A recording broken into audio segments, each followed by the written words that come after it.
All right, so we are back on the Open Door series, which was a week-long series. A lot of you guys came throughout the week, so thank you. We're on the last presentation with myself, and today is going to be about developing and trusting your intuition. I wanted to talk a little bit more about Art Friends. It is a place where artists can connect and grow together in areas of their art, life, and business. I feel like this intuition element comes into especially the life section of that, but it also has a strong influence on your art and your career aspects as well. So I was excited to bring this into the mix and to teach on this topic. So this project, Open Door Series, was made possible thanks to a Thrive Grant, which was put on by OVAC and the Andy Warhol Foundation for the Visual Arts.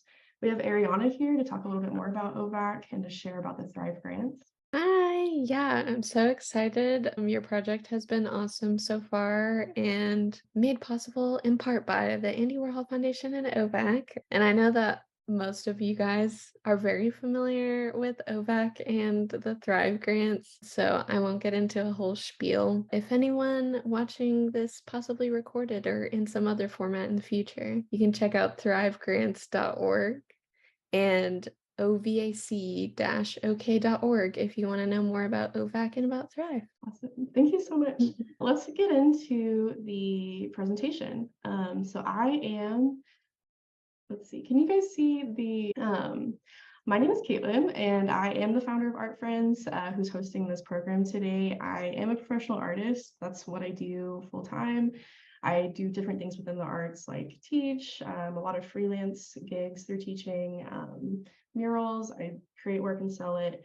And then I also started 2 years ago coaching. So I started working with artists one-on-one. I do one-on-one mentorship clients. I also do small group settings, like a mastermind group I did last spring. One of my favorite things to do, I'm really glad I started incorporating that into my overall art career. I feel it's really a passion of mine, and I'm excited to share a little bit more about that today and the topics I work on with my clients, which is about intuition and about strengthening your art in your life, like through personal development.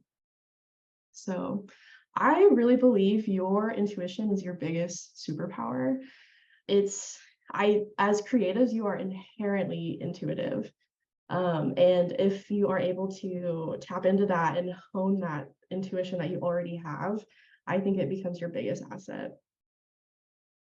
So what is intuition? It is a instinctive knowing. It's something that you can't really rely on reasoning, and it really can't be forced. So it's something that's very natural. So can't be forced is a huge part of it, to really pay attention to, because a lot of times people are really wanting to force, a reaction or force like an outcome. And intuition doesn't play by those rules. It really plays on its own. It's very going back to that instinctive knowing. Sometimes people call it their sixth sense. What does intuition feel like? I think it's unique to everyone. It gets to everyone has their own like unique sensations and signs that come to them through their intuition. It's an inner compass. It often will be your North Star. So your intuition is going to literally guide you through life and what your next move is, what your immediate next reaction will be. It's going to help you steer your life. I feel like it adds a natural way to find direction. So it's often going to appear and feel like a light or fire, like near your abdomen, thinking about like your gut response. I literally have physically felt this specific light, like fire, when I first discovered this sign, like, oh, that's what it feels like. It's someone had told me the phrase, if it's not a hell yes, then it's a no, and that you will feel that hell yes in your gut, usually as like an intuitive sacral element. And so you will often feel that light up. Like if someone asks you about something and you check in and notice there's a light, like that is going to tell you something. If there's no fire, it doesn't light you up, probably not in your best interest to say yes to that opportunity. It feels like a gentle pull in your body. Often, if you will relax your body and ask, ask a question or have an instance where you need to be intuitive, your body will tell you. It will often lean forward for yes and like pull back for no. It's just taking that moment of stillness to really feel it. From there, I really wanted to talk about the clair senses, in that because the clair abilities and the clair senses are often how intuition will appear, and it's nice because it has all the different ways. So not, like I said, everyone's unique. It will come in your own unique sensations and signs. The clair senses really illustrate that. And if you're new to those, they really are based on the senses. So clairvoyant is all about seeing. So a lot of visual artists tend to be clairvoyant and get their intuitive hits through seeing. This will be different visual elements, different like symbols and graphics that appear to you intuitively. A lot of the people who are clairvoyant are visual learners, and they prefer to be introduced and to work things through visually. So like that subconscious visual dream space is going to play a huge role in your intuition as a clairvoyant ability. They see things very easily in their mind. So usually people who know they're clairvoyant, they really do know it, because it's clear, like, oh, I have such an easy time in picturing this in my mind. That is going to be one of your stronger abilities. Their audience is hearing. So you are able to pick up on verbal cues and messages. Your intuition is going to come to you through sound, through songs, through picking up pieces of conversations out of the blue. So it's basically opening yourself up to hearing those messages as they come through.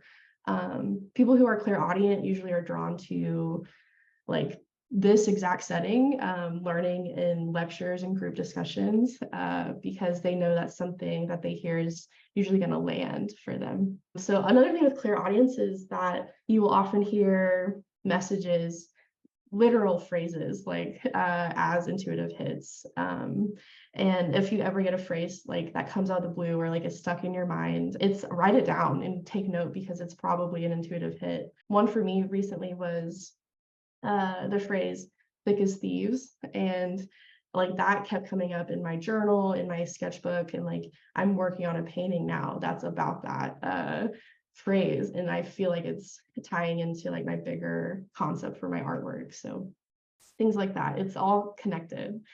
And the next one is going to be claircognizance. That's going to be, or I skipped one, clairsentience. That's going to be the feeling sense. So those people are going to be very empathic. They're going to have that gut response we were talking about, very strong. That's going to be the most dominant intuitive feeling for them.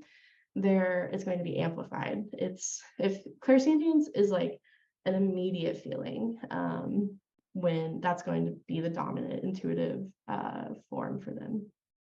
Claircognizance is knowing. It's an all-knowing, all of a sudden pings of knowledge, for nothing that triggered it, they just come to you.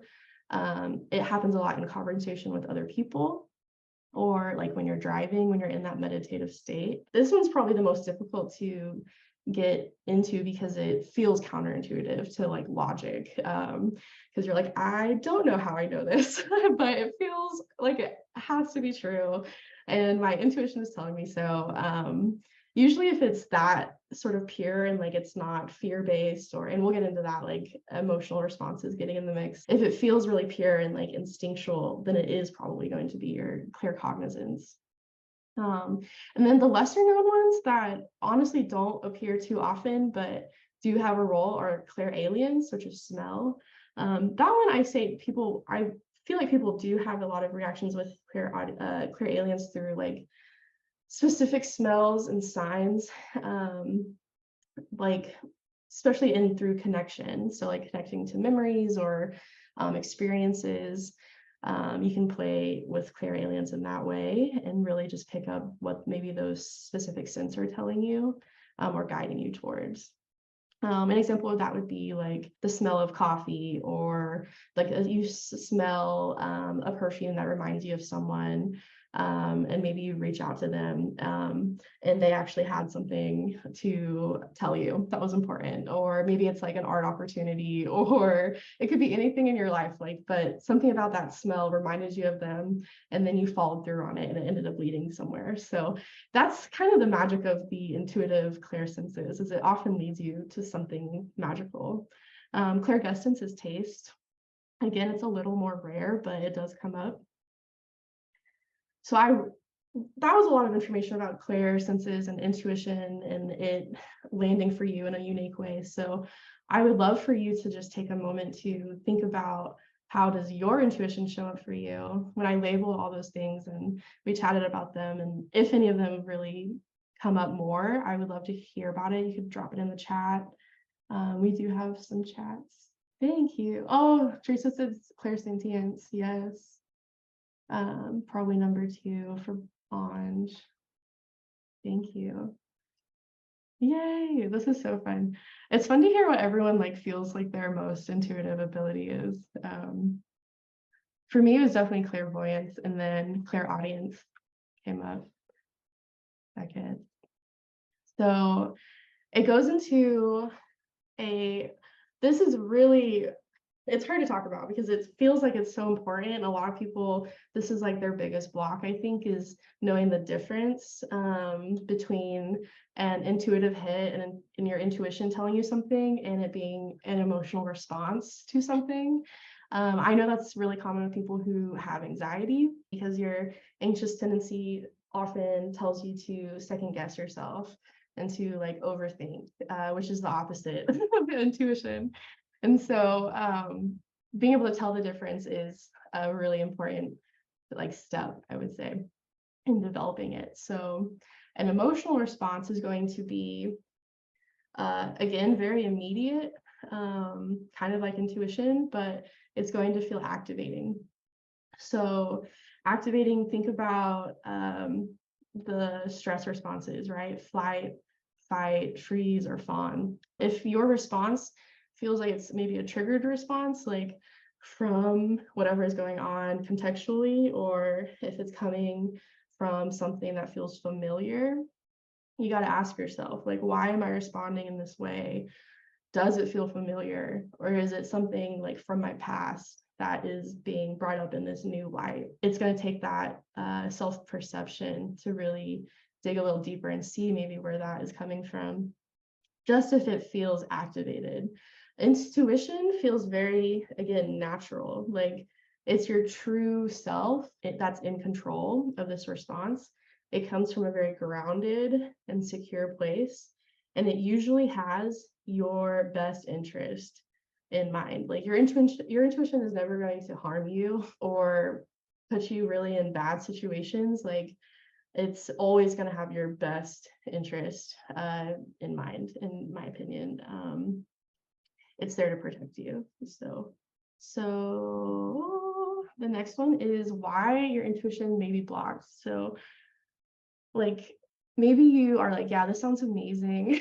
I really want to tap into these abilities more and be more intuitive, but I feel like it's blocked. So the biggest thing that's going to keep you blocked is stress, and constantly feeling like you are overwhelmed and you're in that stress response we were talking about. You're already activated. If you're already at a point of stress and feeling activated, your intuition will not come through as easily.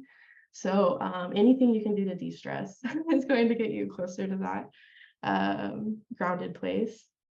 It's if you're feeling, yes, Anj said feeling a bit blocked over here, trying to relax.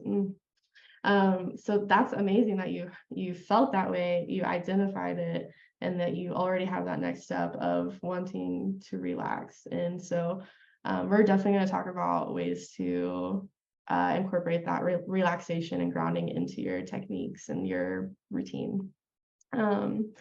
So another reason why it may be blocked is if you're feeling self-doubt, your lack of confidence. So that's going to keep you from trusting that intuition because you aren't trusting yourself, keeping it blocked. If you're in that loop of second guessing yourself, it's going to not flow freely. So another way it might be blocked is if you're outsourcing your power. If instead of asking yourself internally, what should I do next? What is my answer to this? Like whatever questions are coming up in your life, if you're always giving your power away to the other person participating or to someone in that role, I already forgot the word for someone who is in authority. I forgot the word for authority. Like a therapist or a doctor or a professor, someone who works at an institution. If you're always giving your power away, your intuition won't have room to play.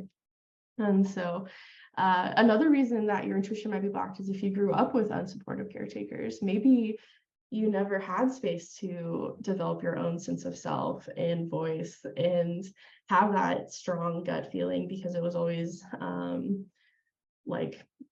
someone threw a wet blanket on it or they tampered it because it made them uncomfortable. So if you had unsupportive caretakers, this might be really scary for you because you're not used to having that inner control and strength to voice it and take actions that are rooted in your own self-interest. If that is the case, I would definitely recommend reading the Adult Children of Emotionally Immature Parents. I think it talks a lot about this, especially with your sense of self and intuition. So if that resonates, I would definitely point you in that direction.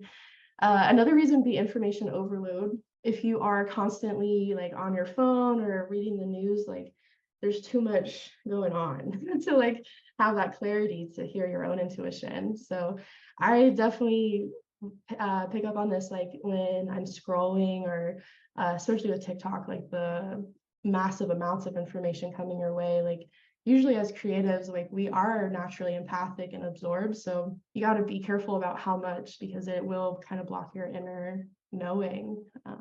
And then also stagnation will keep it going or keep it blocked because if you're feeling stuck and you aren't able to move out of that stuckness, intuition needs space to flow, like we've talked about. So if you're feeling stuck there, it's not going to have that space. So you need to like figure out how to get unstuck in that situation, whether physically, career-wise, emotionally, whatever's keeping you stuck, see where that stagnation is, and that could be the root cause of what's keeping you blocked. So we're going to unblock and reconnect with your inner self. That's what the next section is going to be. So ways to practice and develop your intuition. The first step is clearing. So if you're feeling blocked, you got to clear it. You can do that through meditation. There's different types of meditation, like the grounding cord. If you have a meditation practice, I would love to hear it in the chat. If you're familiar with the grounding cord or clearing practices in that way. We did host a class in Art Friends.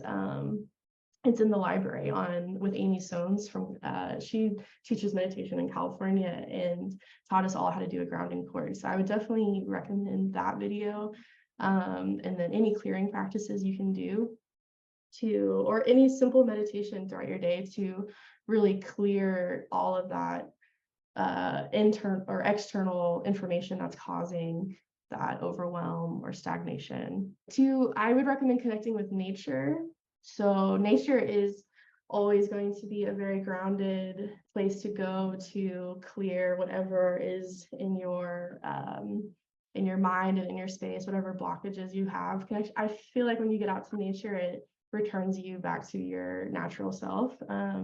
It's like you get to connect with the motion and like the other energy of movement that's going to help you clear that space, that emotional and mental space. So also limit information overload versus like via social media, the news, scrolling in the mornings, like on your phone, and at night. That's actually the most important time, is in the morning, and then at night is whenever you're going to feel the most intuitive, when you're still kind of in that subconscious space. So you really want to be careful about scrolling in the morning. I'm so guilty of it, and so I constantly remind myself, I'm like, no, you're like, it's like immediately overwhelming yourself with info. Like, you need that clear space to process. So it's important. Yes. Oh, okay. So another reason why that time is so important in the morning and evening is because your body is more grounded. It's more relaxed. You're able to slow down. And that's whenever those intuitive hits come through. Then once you're able to clear and ground, then you can start to receive those messages. You can do that through checking in with yourself. I really recommend a daily journaling practice. If you're a writer, I like to do it in my morning routine. If it's an evening routine, you have to just find a pocket that fits for that journaling practice. It's going to help you strengthen your personal voice. If journaling is not your thing, a voice memo is perfect too. You're able to save it on your phone, and you can go back in and listen to it again.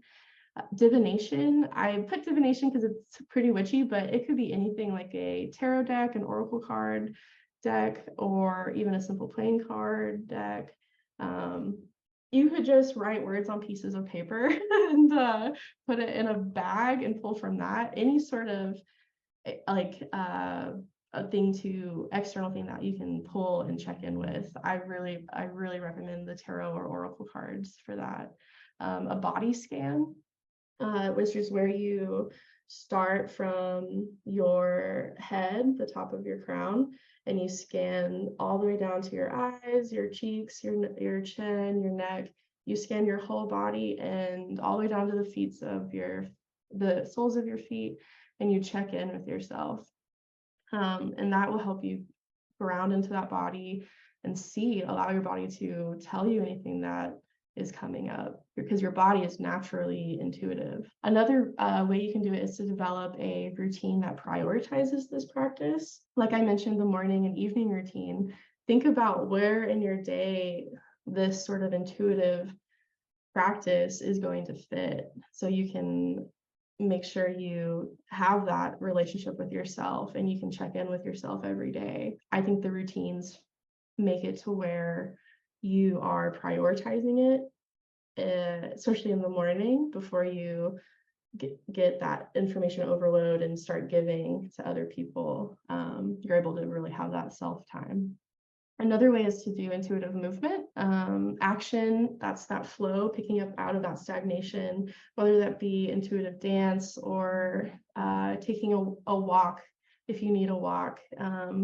Maybe it's an unplanned walk, just moving with like intuition and listening to the cues and taking action. That is going to be huge, is just listening, slowing down and listening, not in like working with your cues, not against them. I will say intuition is just like art making. It takes practice and routine. So that cycle of clearing or receiving is truly that. It's a recycle that needs to be done like regularly, so you can keep feeling your best and keep that intuitive channel open.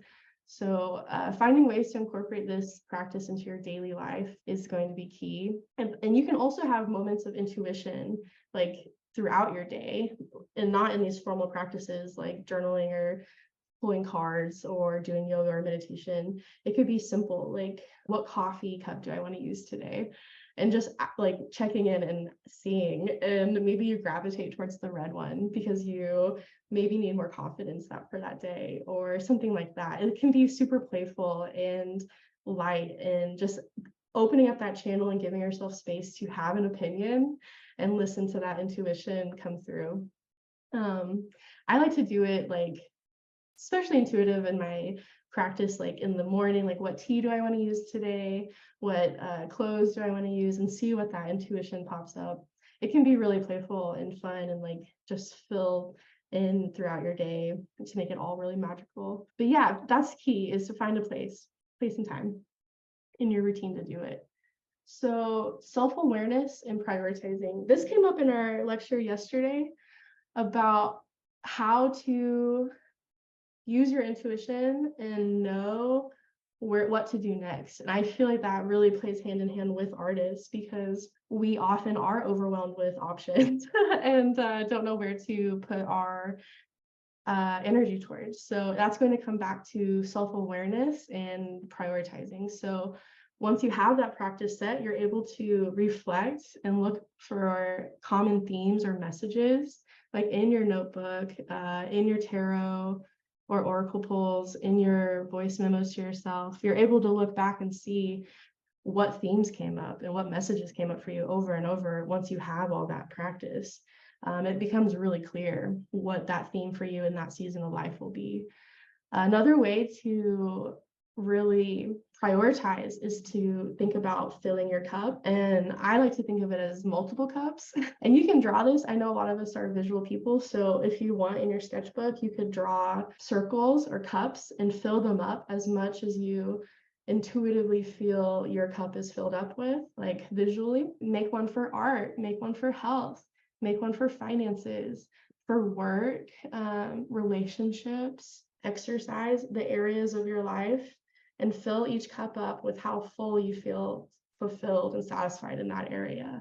That visually is going to help you see what cups are empty, like what's lacking and what needs a little bit more love. And so that way you can prioritize. Whenever I work with my clients, I usually recommend we do this practice every 3 to 6 months because it changes as you go. So your priorities will change as well, and your intuition will help you know where to go.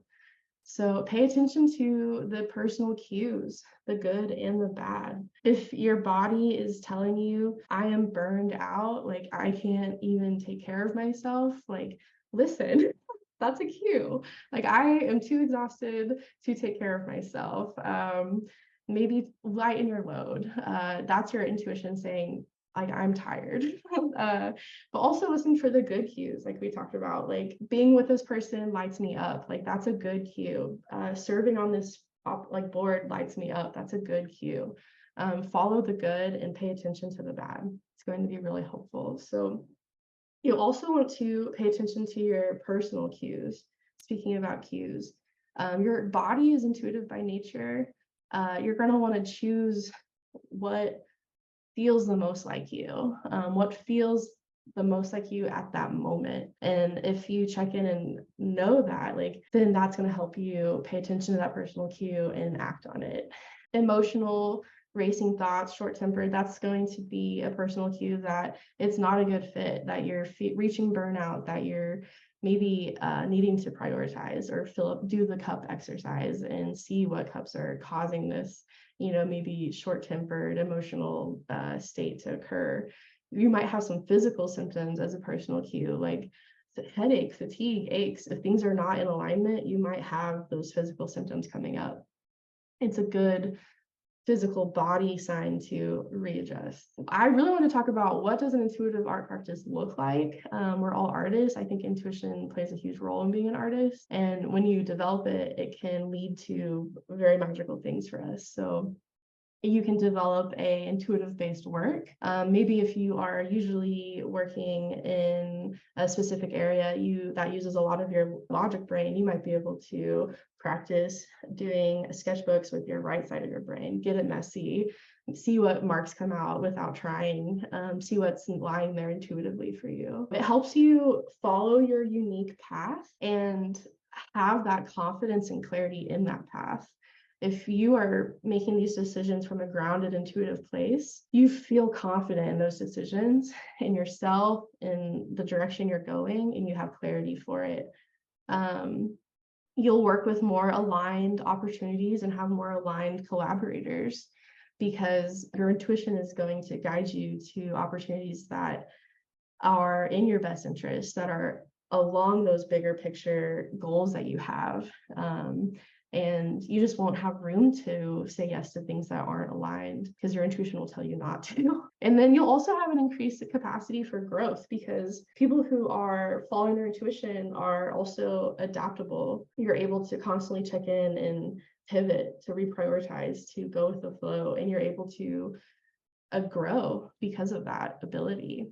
So all of that to say, you get to live an intuitive life that has less resistance, that you get to express your authentic self in everything you do. You get to avoid burnout and prioritize self-care through acting on your intuition. You will go after what lights you up, that feels passionate and inspiration driven. And you, over time, you will develop trust, and like you'll know that's what's best for you, and that you can take care of yourself and make decisions that are truly in your best interest because they're coming from your own inner compass. So that is the end of my presentation, and I always like to build in a spot to reflect and to set our intentions, which I already see coming into the chat. Teresa said that she's going to set a monthly reminder to do the cup exercise. Heck yeah. If you want to just take a moment, you can do it personally if you're busy, like in your notes, or if you want to hop on video, you could chat about maybe something that stuck out to you and your intentions that immediately came to you with this exercise. To get us started, I would like to know, maybe in the chat box or on video, if you would prefer, what intuition practices sound most exciting to you in this set that I mentioned. You can also think about when in your day or life, or your day-to-day life, that you will start implementing them. So in your notebooks, write down things about like when in your day you will start implementing some of the things I mentioned, whether that be yoga, journaling, meditation. Just start to open yourself up to think about when that can be applied. And then another last thing to think about as you reflect is, what is your intuition telling you right now? I'll let you guys have a few minutes to write those down if you're interested in doing it in the moment. I really liked the idea of using the tarot cards as a way to like check in with your intuition. I don't know, because I feel like a lot of people, I don't know, like with astrology or tarot or something, they're like, do you really believe this? Like, this is like a sign from God or something. But I like the idea of using it kind of as a guidepost of like showing you something and what is your reaction to this like symbol or idea, and how it's like what you think that you can like get out of yourself about what's happening in your own life from this like external idea. Because yeah, I feel like the same thing about astrology. Like I really like astrology. I don't like, it doesn't rule my life, but it's something like an interesting way to think about myself based on like outside factors. So that's interesting. Yeah, I totally agree what you mean. I feel like, yeah, the Oracle and tarot cards is that it's a mirror to help you have that introspection. Totally. And it's an intuitive tool in that way. I will say, if you are interested in tarot and Oracle, there's different ways to work with the cards. And so one way that I picked up when I was really trying to heighten my intuition was fully like scanning them all out and then just using my hand to hover and like try to physically feel like which card was the right one. And then yeah, it's always spot on. It's always what you need. It's so magical. And then doing a journal reflection on like what that card meant and what's coming up and having that clarity. I'm gonna move on to this side. We're officially in our Q&A. Let's see. Aditi said that she said, I already wake up early, so I think right after that would be a good idea to include meditation in my daily exercise morning routine. Yeah, right after you wake up, totally. And yeah, a lot of artists like to meditate and then write what came up in the meditation. So they can get that like jumbled sort of morning thoughts out of their brain and get that clarity. And the meditation really helps. So cool. So you're going to fit it in the morning. Teresa said, I love the concepts you talked about with clearing and receiving. I think I've been trying to clear mostly now, but want to work on the practices of receiving. I never thought about it in that way before. Thank you for sharing. The clearing is so important, I think, especially with like our day-to-day lives. Well, if anyone else has any questions, you're welcome to pop them in the chat, or if you just want to talk about intuition or intuition in our art practices. I would love to hear in the chat too, if anyone has any like intuitive messages that came through during this presentation or anything that their own intuition was telling them, if you feel comfortable to share it.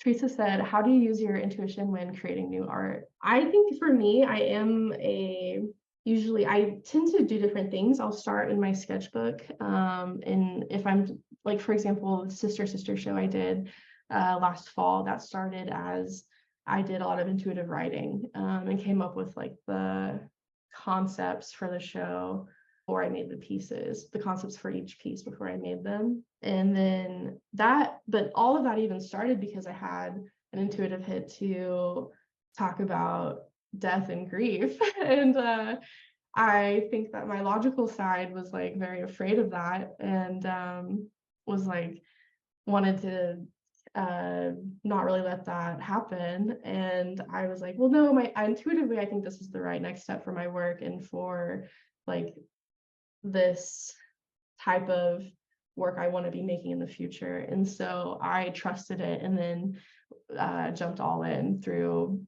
the process. So I would say that's a great way on how it came up and how I used it. But I think it's paying attention to like what you're called to do.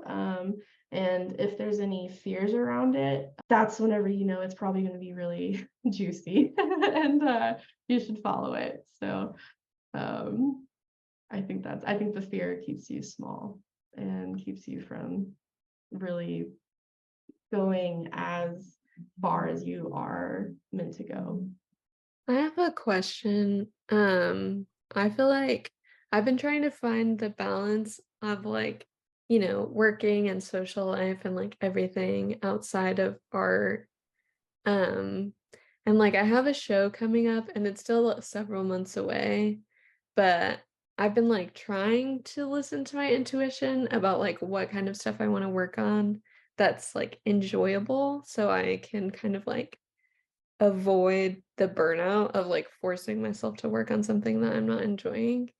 But I was just wondering, like, do you have any tips of how to do that, like while you're working on a deadline? Because I feel like that show that you were talking about, like, it's a really emotional topic. But then I'm sure you are also like working on a deadline because you had this show, like this end goal at the end. Right. Yeah. It's like I totally hear you. And it's like that keeping that intuitive flow and like that feels really exciting, but then having to cram that intuitive flow into a deadline and structure. I think that they can I think that balance is hard. I think I'm still working on it as well, and tend to procrastinate, which adds more stress. But I think that there is like a happy medium, and I think it's found through leaning into the structure that allows you to have those intuitive moments. So maybe that like looks like your designated studio time. That's the structure. That's going to help you meet that deadline. But once you get to that time, that's your time to play, to work on those ideas that truly make you happy and that you want to be working on. I would say that is going to be the happy in between, using like the structure and then also that like intuitive, inner child, like driven play space. And just holding yourself to that structure as best as possible, but still being intuitive. And like if there's days when it's not a studio day for you, like maybe you can work on that and maybe you just write about whatever work you want to make, or maybe you look at images. It's like how can you still get closer to that goal while honoring that sense of intuition and play and joy. So control, I think that control and structure is interesting when it gets into our our studio space. Does that help answer your question? Yeah, I think so. Because yeah, I think it is really important to have some kind of structure about, yeah, when you're creating things, especially uh yeah. And I like the idea of it not being like an obligation, I guess, to create things, but kind of like you said, like allowing yourself to have the time to experiment and try new things. So, Mm-hmm. Yep. And it's like also like reminding yourself that like that you making the work that you want to make is what you're here to do. The deadline is going to help you push you to do it, but the content of your work is always in your control. Like I feel like that should be your voice, um and not be really changed by the deadline or the structure. So yeah, leaning into that ease and play. Perfect. Well, hey, that was awesome. We have time for one more question, if anyone wants to drop in. Otherwise, we'll wrap up. But yeah, if you guys love talking about this, this is something we talk a lot about in Art Friends. It's a huge part of, I think, art in our careers, is our life and how we go about it and these like soft life skills. So yeah, if you're interested, we'll be hosting more classes like this, and then also we'll be talking more about it in the membership. And we have videos along with meditations. I do some guided meditations that are in the membership as well. So you're welcome to check that out. I will share our website. But I appreciate everyone who came today and tuned in and got to share about intuition. I am excited to hear how it comes up for you and to follow up. So let me know. Let me say thank you, Katelynn. I have so much to consider and reflect on. Thank you. Oh, thanks, guys. You're so sweet. But yeah, so this will be recorded and sent out. And if you have any other questions, feel free to reach out to me directly, or text me, DM me. I'm here for you. And thank you. I hope you all have a wonderful weekend. Bye.